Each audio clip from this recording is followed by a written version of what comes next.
Despite all the virtue signaling and the Ukrainian emoji flags all over social media, we just found out that the European countries, especially Germany and France, not only that they're still buying oil and gas from Russia, but they've actually been sending them military support. And now, even the new con and the new liberal EU lovers are kicking off.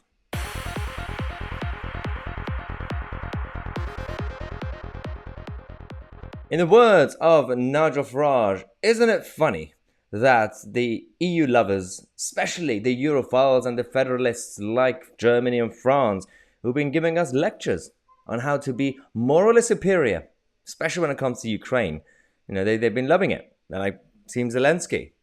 And we just found out, and it came out a while ago, and the details of it has been spread thanks to the Telegraph and many other reports that came out, that Paris and Berlin have been sending Moscow £230 million worth of military hardware, everything, rockets and stuff.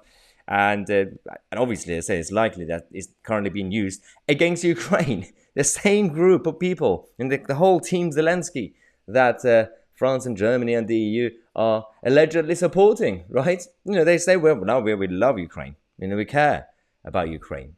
We have to all work together. Team NATO. Putin is bad. But if it really mattered, and after 2014, with the whole Crimea stuff, and the embargo that the EU imposed, these guys, France and Germany, found loopholes just to make money. And of course, everything goes back to money and power and influence. And now they realize they made a mistake.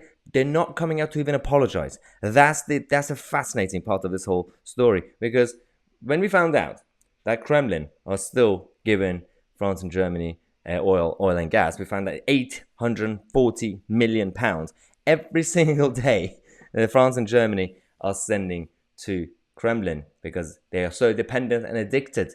In the words of Donald Trump, they're so addicted to Putin's oil and gas. And it was Trump who warned Germany and the rest of the European community back in the day, a few years ago, that don't be addicted to Russia's oil and gas. It's not just because it's Russia. You shouldn't really just be dependent.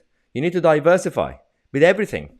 You can't just, even right now, if we're going to abandon Russia and go get our oil from Saudi, our so-called allies, right? Don't even do that. Don't even just be dependent on one source. For those Europhiles and rejoiners who say, well, we're at fault too, this is the actual chart that we have. The Europeans are about top arms exporters to Russia. France and Germany, you can see at the top, the difference, a huge, vast difference between those two at the top. And then you have Italy, then you have Austria, then at the bottom, Bulgaria and Czech, and then UK, 2.4. It's about the comparison.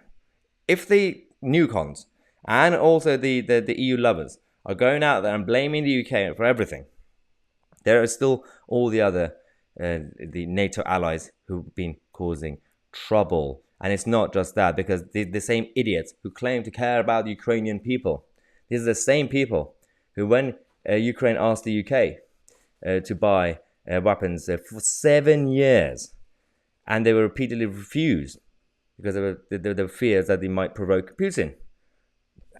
And there was something to it. There's absolutely a point when it comes to provoking Putin.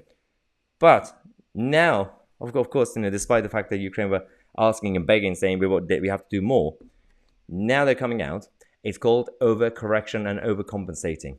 Boris, Biden, Macron, all of them are literally spending all our tax money, regardless of all the cost of living crisis and everything else, to send all the money to Ukraine.